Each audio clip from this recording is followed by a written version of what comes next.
아가서 2장 10절로 13절까지 말씀. 나의 사랑하는 자가 내게 말하여 이르기를 나의 사랑 내 어여쁜 자야 일어나서 함께 가자. 겨울도 지나고 비도 그쳤고 지면에는 꽃이 피고 새가 노래할 때가 이르렀는데 비둘기의 소리가 우리 땅에 들리는구나. 무화과 나무에는 푸른 열매가 익었고 포도나무는 꽃을 피워 향기를 토하는구나. 나의 사랑 나의 어여쁜 자야 일어나서 함께 가자. 함께. 아멘. 오늘 하나님 말씀의 제목은 당신의 봄이 왔습니다. 할렐루야. 우리 옆 사람을 좀 축복해 줄까요? 당신은 하나님의 형통한 자녀입니다. 네, 감사합니다. 당신은 하나님의 형통한 자녀입니다. 요즘 날씨가 조금씩 아침 저녁 춥기는 해도 풀리고 있지요. 자, 이쯤 되면은 우리가 열린 꽃들을 보면서 이런 느낌이 들어요. 아, 이제 봄이 왔구나. 그런데 제가 요즘 가만히 계절에 대해서 생각해 보니까 계절의 신비로움이 이거 같아요. 계절은 말이죠, 제가 느끼기 전에 이미 바뀌기를 준비했고 바뀌었고 우리가 느낄 때는 이미 그 계절이 거의 다 갔을 때예요.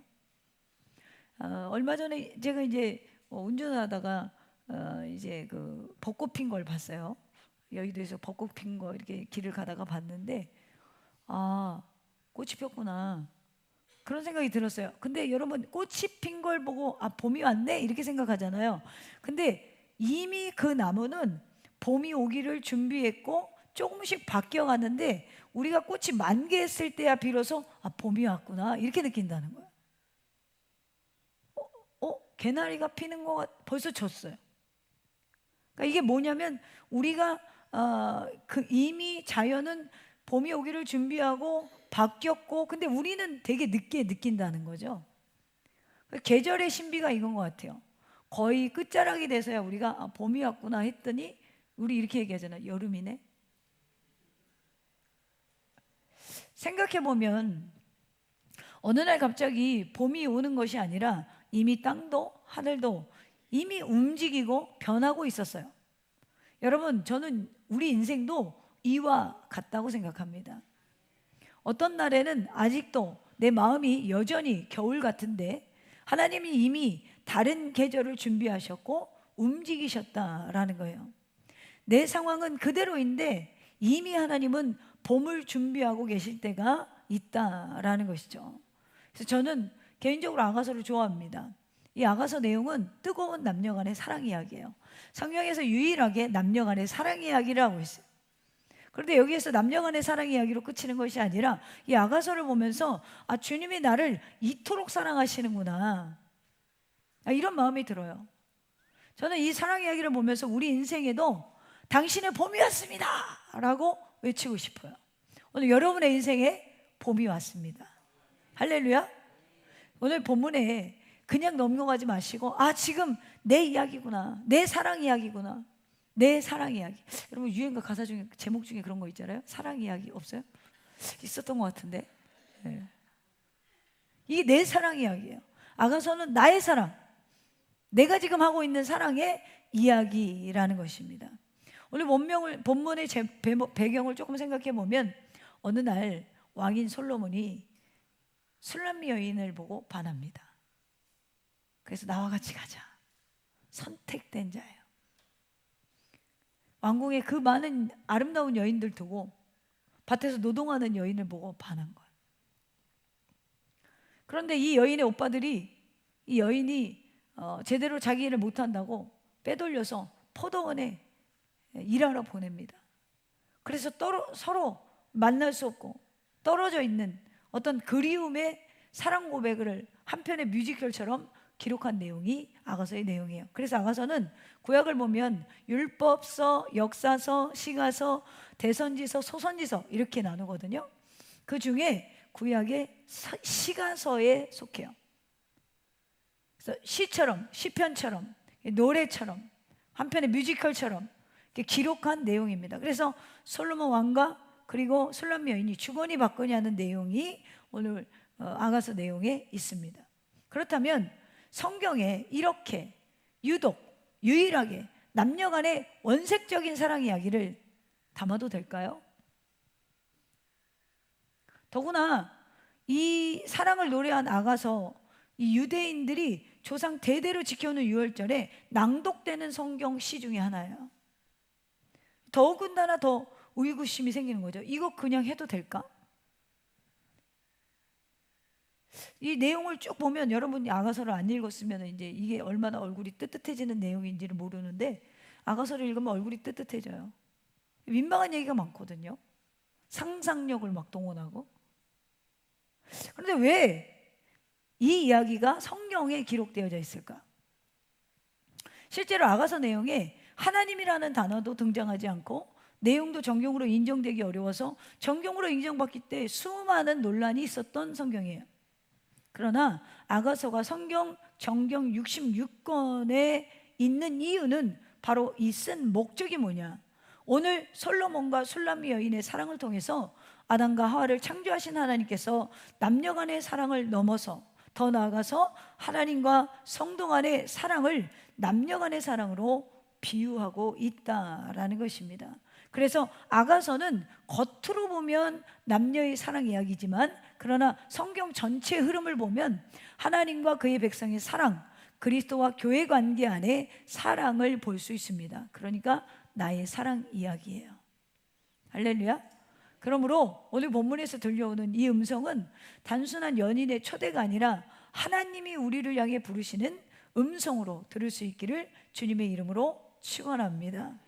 오늘 말씀의 제목, 당신의 봄이 왔습니다. 첫 번째로, 하나님은 우리의 겨울을 끝내주시는 분이기 때문에 그래요.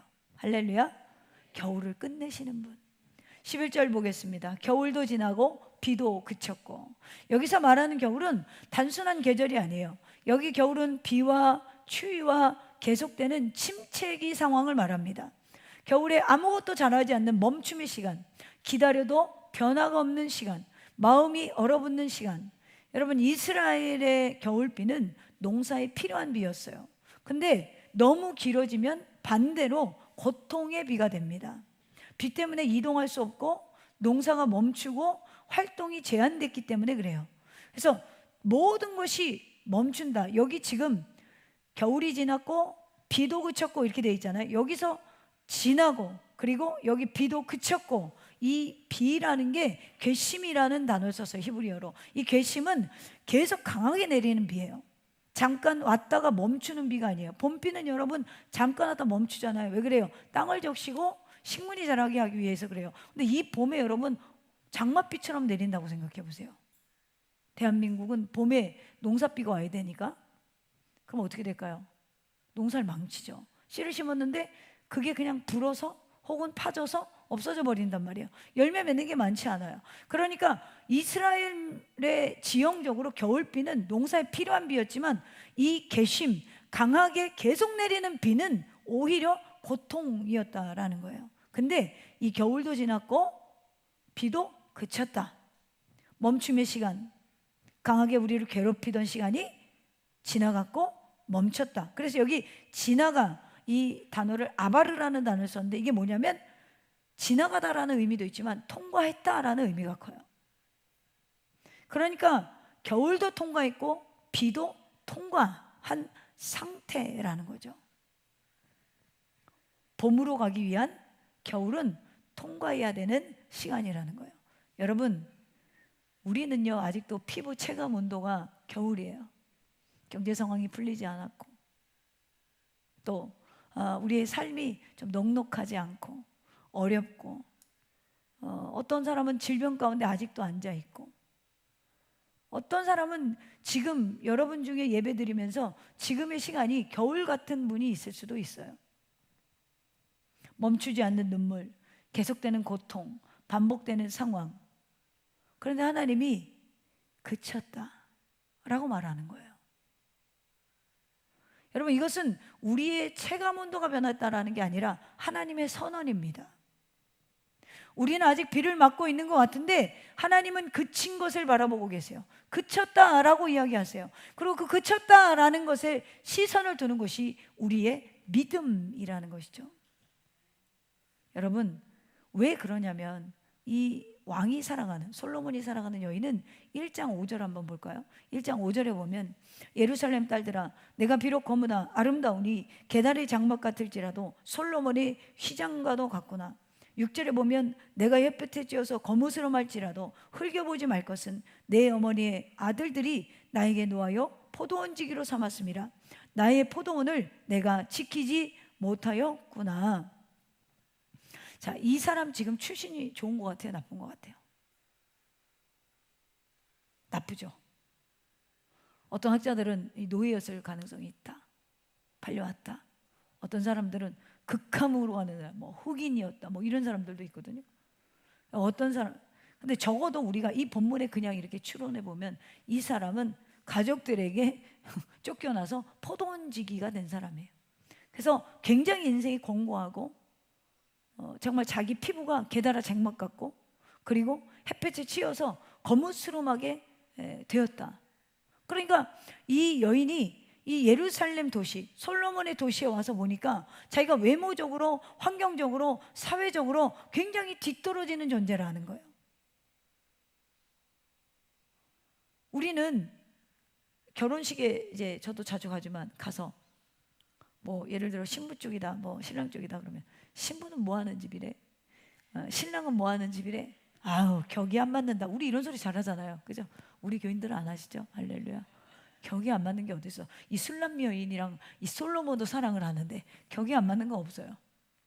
아우 어느 쪽이 기운다 막 이렇게 막 우리 민족 가만히 보면은 참 보면은 이중적인 게 있어. 예수 안에서 이걸 좀 뿌리를 뽑았으면 좋겠어. 어쨌든 그렇게 우리가 평가하잖아요. 그러니까 얼마나 여러분 왕궁이나 예루살렘 도시 아름다운 여인들이 많았겠는 거예요. 그러니까 자기랑 비교했을 때 자기는 게달의 장막과 같다. 여러분 이 게달의 단어가 언제 나오냐면 창세기 25장 13절에 보면 이스마엘의 후손 중에 게달이 나와요. 이 게달이 뭐 하는 사람이냐면 염소털로 만든 검은 천으로 장막을 만드는 일을 했어요. 그러니까 자기 피부가 검은 염소털로 만든 그 천가처럼 거칠고 검정스럽다는 거예요. 검다는 거예요. 왜요? 내가 햇볕에 쬐어서 거무스름해졌다. 굉장히 태양 밑에서 일을 많이 했다고 우리가 볼 수가 있죠. 그런데 오늘 뭐라고 합니까? 내가 솔로몬의 휘장과도 같다. 5절 끝에 보면 이렇게 말해요. 내가 그런 존재인데 솔로몬의 휘장과도 같다. 여러분 솔로몬의 휘장이 뭐냐면 솔로몬의 휘장은 왕궁 안에 있는 화려한 커튼 혹은 장식을 말해요. 나는 검지만 동시에 아름답다 이렇게 얘기하고 있어요. 왜 이 사람이 신분이 이렇게 천한데 이 당시에 아름다울까요? 피부가 이렇게 검고 손은 아마 엄청 거칠었을 것 같아요. 상상력을 막 동원해 보세요. 근데 나는 아름답다 이래요. 왜죠? 솔로몬이 사랑하니까. 왕이 사랑하니까. 왕이 사랑하는 여인이니까 다른 거 없어. 왕이 사랑하는 여인이니까. 사랑하는 더잼의 가족 여러분, 오늘 우리도 마찬가지예요. 우리 힘으로 인생에 봄이 온 게 아니에요. 우리 인생의 힘으로 우리가 구원받은 것이 아니에요. 솔로몬이 술람미 여인을 사랑할 때 그녀의 신분이 변하고 삶이 변하고 미의 기준의 변화가 일어나는 거예요. 예루살렘의 그 많은 여인들, 고운 여인들, 피부가 아름다운 여인들, 화장한 여인들, 이게 미의 기준이 아니야. 햇볕에 쬐어서 게달의 장막처럼 거칠어진 여인. 근데 왕이 사랑했더니 세상의 기준이 이 여인으로 바뀌기 시작합니다. 이처럼 우리는 부족한 존재들이에요. 그리스도가 나를 먼저 사랑하지 않았다면 그리스도의 사랑을 받을 만한 존재들이 못 됩니다. 전에는 너희가 어둠이었고, 전에는 너희가 마귀의 종이었으며, 전에는 구원과 상관없는 밖에 있던 자들이었어요. 근데 하나님이 나를 찾아오셔서 사랑하는 이라고 부르십니다. 계달의 장막 같은 나의 인생, 소망이 없고 희망이 없고, 근데 이제 왕궁의 어떤 장식보다 아름다운 인생이 되었다라는 것입니다. 왜? 내 눈, 내 기준이 아니라 하나님은 당신의 시선으로 우리를 받아주셨습니다. 그러므로 기억하십시오. 여러분의 겨울은 끝났습니다. 할렐루야. 하나님의 사랑을 받은 자이기 때문에 우리 인생의 봄날이 시작된 지 아직도 몰랐다면, 벚꽃이 핀지도 몰랐는데 져버렸네, 이러지 마시고, 내 인생의 봄날이 시작된 지 아직도 몰랐다면 이제라도, 지금부터라도 그 봄의 행복을 누릴 수 있는 저와 여러분 되기를 주님의 이름으로 축원합니다. 두 번째로, 당신의 봄이 왔습니다. 하나님은 우리를 다시 살게 하는 분이기 때문에 우리의 인생에 봄이 왔어요. 10절 보겠습니다. 나의 사랑하는 자가 내게 말하여 이르기를 나의 사랑되어 어여쁜 자야 일어나서 함께 가자. 저는 제 인생이 어려울 때마다 이 말씀이 너무 좋아요. 일어나 함께 가자. 하나님은 단순히 겨울이 끝났다라고 말씀하지 않고 이제 일어나라. 여기 일어나라는 히브리어로 쿰입니다. 쿰은 다시 서다, 회복되다라는 뜻이에요. 하나님, 우리가 부족해도 다시 살게 하시고, 우리 하나님, 우리가 부족해도 다시 서게 하시고, 하나님, 우리가 부족해도 다시 회복시켜 주신다라는 거예요. 그런데 우리 인간은요, 사람 보면 왜 저 사람은 믿음이 저럴까, 저 사람은 왜 저럴까, 왜 저럴까, 왜 저럴까, 왜 저럴까. 제가 이제 오해받는 게 있는데, 우리 교회가 주일마다 새신자들이 꽤 오잖아요. 그럼 저는 못 알아봐요, 밖에 나가면. 그러니까 먼저 와서 아는 척 안 하시면 저는 사람 잘 얼른 못 알아봐요. 왜 그러냐면 별로 관심이 없어. 보통 작은 교회 목사님들은 엄청 사람한테 관심이 많잖아요. 그리고 그 성도가 뭐 해주면 막 쓰러지는 목사님들 많더라고. 저는 좀 안 그래서 오해를 많이 받아요. 뭘 저한테 해주시든지 뭘 보내시든지 가져오시든지 저한테 뭘 하든 별로 그런 게 별로 없어요. 예. 그랬으면 아마 여기 변땡땡이 남아있지 않을 거예요. 예, 누구라고 말을 안 하겠지. 예. 왜냐하면 1호 성도니까 다 지켜봤잖아요. 별로 그런 거에 그렇게 연연하지 않아요. 그러니까 제가 제일 관심 있는 건 뭐냐면 관심을 저에게 받으려면 저렇게 우리 김채훈 성도처럼 뒤늦게라도 밤에 야간을 하고 교회로 오셔야 돼요. 예, 그러면 이제 관심이 가기 시작해. 우리 김성도님처럼 목사님 기도해 주세요. 다리가 안 아파서 매주일을 빠지지 않게, 이 정도 기도 부탁하면 그때부터 이제 내가 조금 관심을 가져. 그 이전에는 별로 관심이 없어요.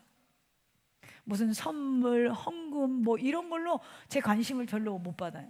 그래가지고 제가 이렇게 길을 가다가 저 목사님 나 모른 척하는 이런 소리를 제가 좀 가끔 들어서 지금 약간 저 자신을 별로라는 거예요. 예, 잘 못 알아봐요. 걱정하지 마세요. 여러분이 호프집에서 맥주 마시고 있어도 잘 못 알아봐요. 예, 우리 김기훈 성도님은 잘 알아볼 수 있어요. 오래되셔가지고. 예, 몇 년 다니지 않는 분들 아니면 잘 몰라요.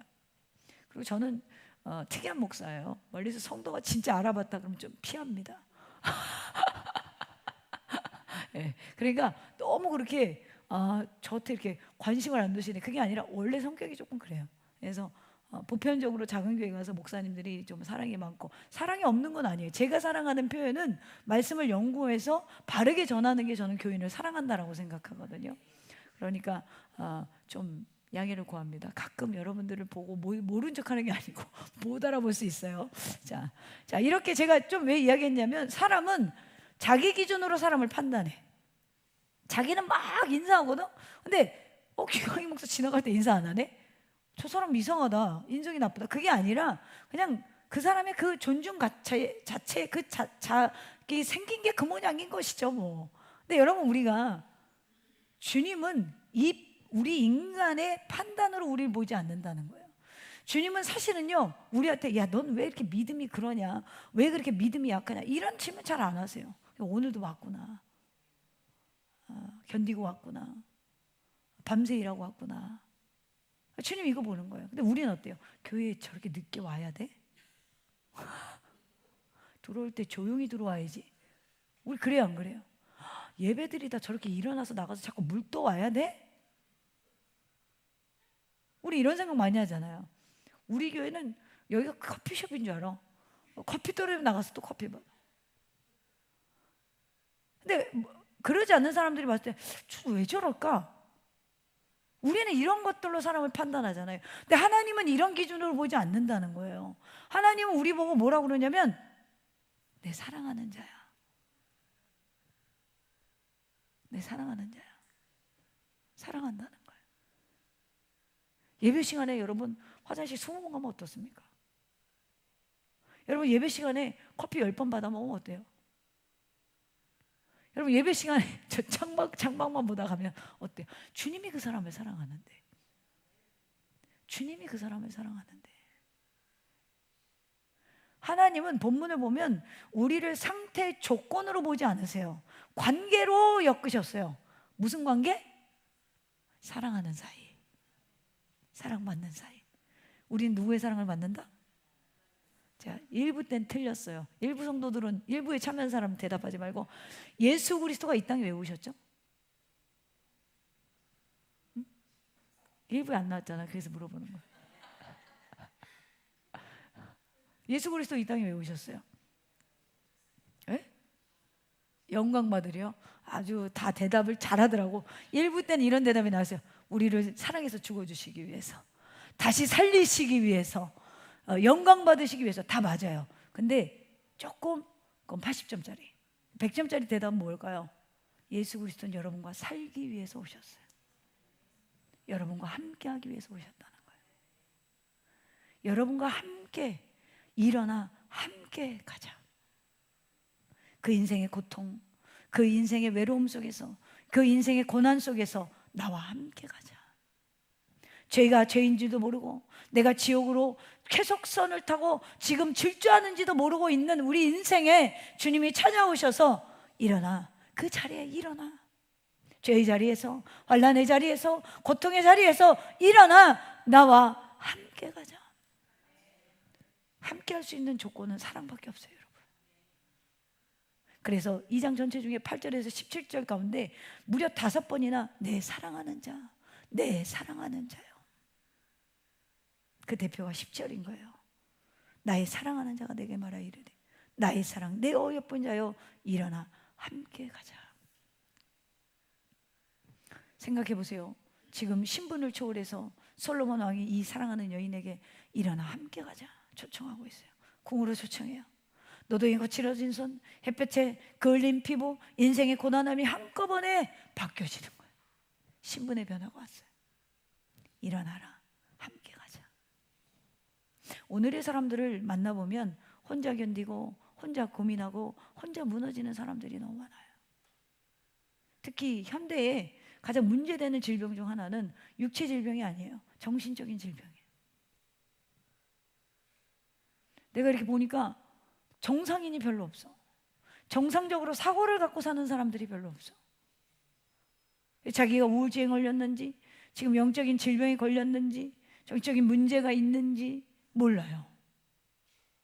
어떤 사람은 맨날 집에 없고 맨날 돌아다녀. 어떤 사람은 눈만 뜨면 스마트폰, 잠들기까지 스마트폰. 밥을 먹으면서도, 요즘 애들 그렇더라고요. 여기다 핸드폰 딱 놓고 뭐 보면서, 그건 또 양반이야.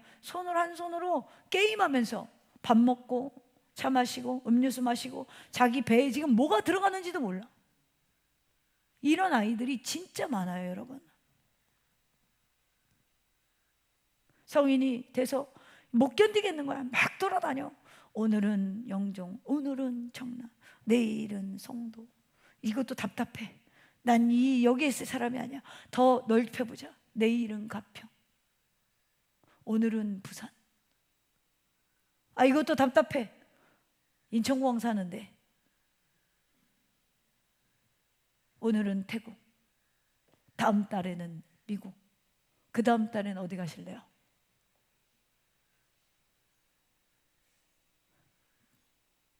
왜 그럴 것 같아요, 여러분? 저는 이걸 몸부림이라고 정의를 내려요. 자기의 자신이 못 견디겠는 거야. 상황도 못 견디겠고 고독도 못 견디겠고 못 견디니까 뭔가 자꾸 발산하려고 그래요. 그게 안 되니까 요즘에 제일 많이 생기는 게 뭐예요? 상담원, 상담센터. 교회도 요즘에 상담센터 굉장히 많이 생기죠. 그리고 뭐 정신병원, 정신병도 굉장히 많이 늘었어요. 예전에는 많지 않았어요, 정신병원이. 근데 요즘에 동네마다 있어요. 왜 그렇죠? 인생의 해답을 못 찾는 사람들이 그만큼 많아진다는 거예요. 몰린다는 거죠.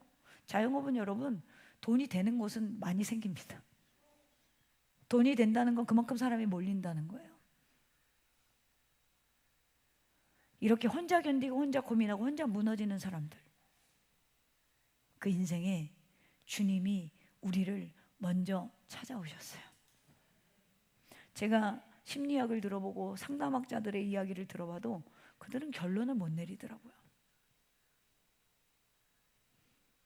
항상 결론은 그거예요. 네가 중요하니까 불편하게 하면 그 사람 만나지 마. 근데 예수는 불편하게 하는 사람 만나면 나는 죽고 그는 살게, 이렇게 가르치거든요. 그러니까 여러분, 기독교가 매력이 없죠. 왜? 모든 세상이 너가 제일 중요해 라고 이야기하니까. 근데 여러분, 주님은 어느 단계에 된 사람한테 이걸 원하지 아무나한테 원하지 않으세요. 염려 마시고 염려 마세요. 여러분에게 그런 거 요구도 안 해. 썬데이 크리스찬한테 그런 걸 요구하겠어요? 그러니까 염려하지 마시고 일단 함께 가. 그 초청에 부름에 응해서 일단 함께 예수와 가보라는 거예요. 더 놀라운 것은 이분이 내가 사랑하기 전에 나를 먼저 사랑했다라는 거예요.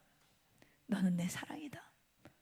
그래서 우리의 신반이 변하고 우리의 삶이 변하고 우리의 뿌리가 변해요. 이것이 그래서 너는 내 사랑이다, 이 한마디가 회복의 시작이 된다라는 거예요. 신앙생활은요, 하나님과 내가 사랑의 관계라는 걸 모르면요 힘들고 무겁기만 해요. 내가 주를 위해서 뭘 해야 되지?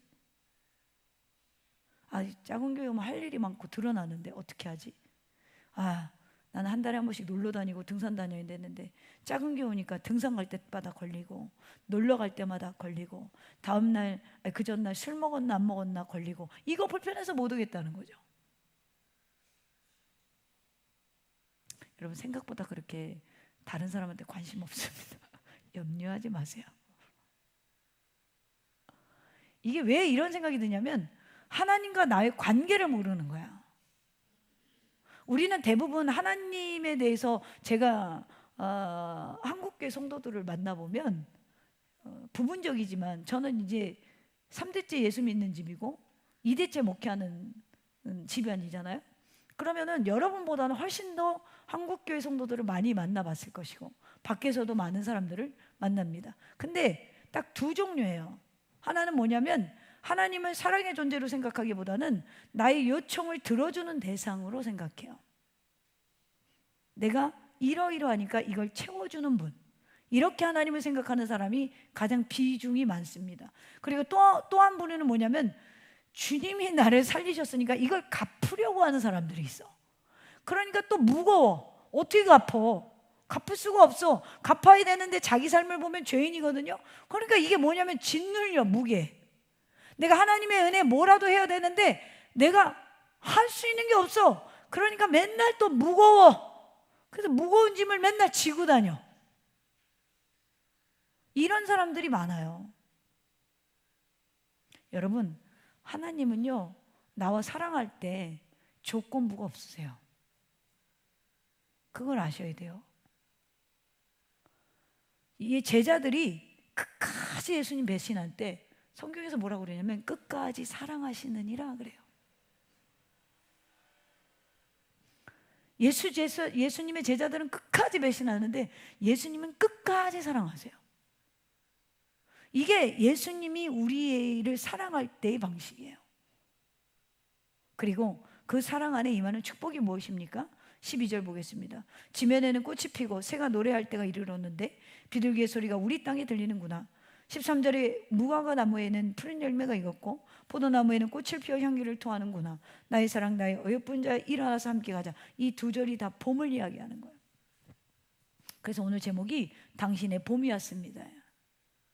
자, 지면에 꽃이 새가 노래할 때가 이르렀는데 비둘기 소리가 우리 땅에 들리는구나. 이 말은 아직 새들이 다 돌아오지 않은 시간, 시작점이라는 것이죠.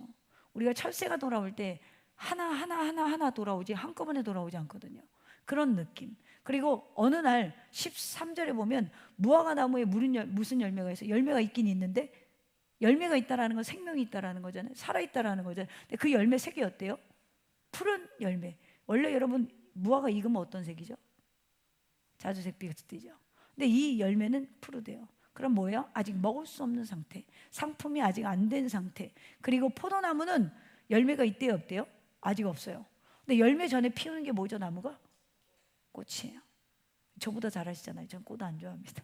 여기 꽃이 이렇게 많으니까 여기 여성 목사님이라 이렇게 아름답게, 저는 꽃 안 좋아해요. 한 개도 없으면 좋겠어요. 우리 교회 꽃이 하나도 없어도 저는 행복합니다. 우리 집에 그래서 꽃이 하나도 없어요.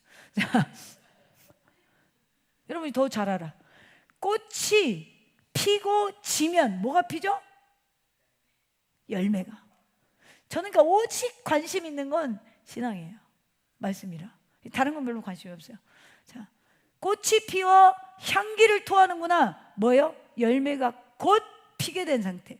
근데 이 나무는 지금 무화과의 푸른 열매도 꽃도 뭐가 있기 때문에 이렇게 움직였다? 생명이 있기 때문에. 이 말씀을 보면 생명이 다시 살아나는 거예요. 이스라엘에서 무화과 나무는 생명, 회복, 평안을 상징합니다. 여기 푸른 열매, 익지 않은 상태. 근데 열매는 있어. 생명이 이제 시작된 거예요. 회복이 막 시작된 거예요. 우리는 하나님이 이미 시작한 구원 공동체입니다. 할렐루야. 아직 열매가 많지 않아도, 꽃만 있어도 우리 안에는 뭐가 있죠? 하나님의 사랑과 희망이 있어요. 하나님의 사랑이 있기 때문에 우리는 살아있는 존재예요. 하나님이 여러분을 사랑하기 때문에 여러분의 환경은 문제가 되지 않아요. 하나님이 여러분을 사랑하기 때문에 이미 봄이 시작된 것입니다. 그래서 이 남은 여정에 술람미 여인이 뭐가 필요할까요? 이제 솔로몬의 보호가 필요하겠죠.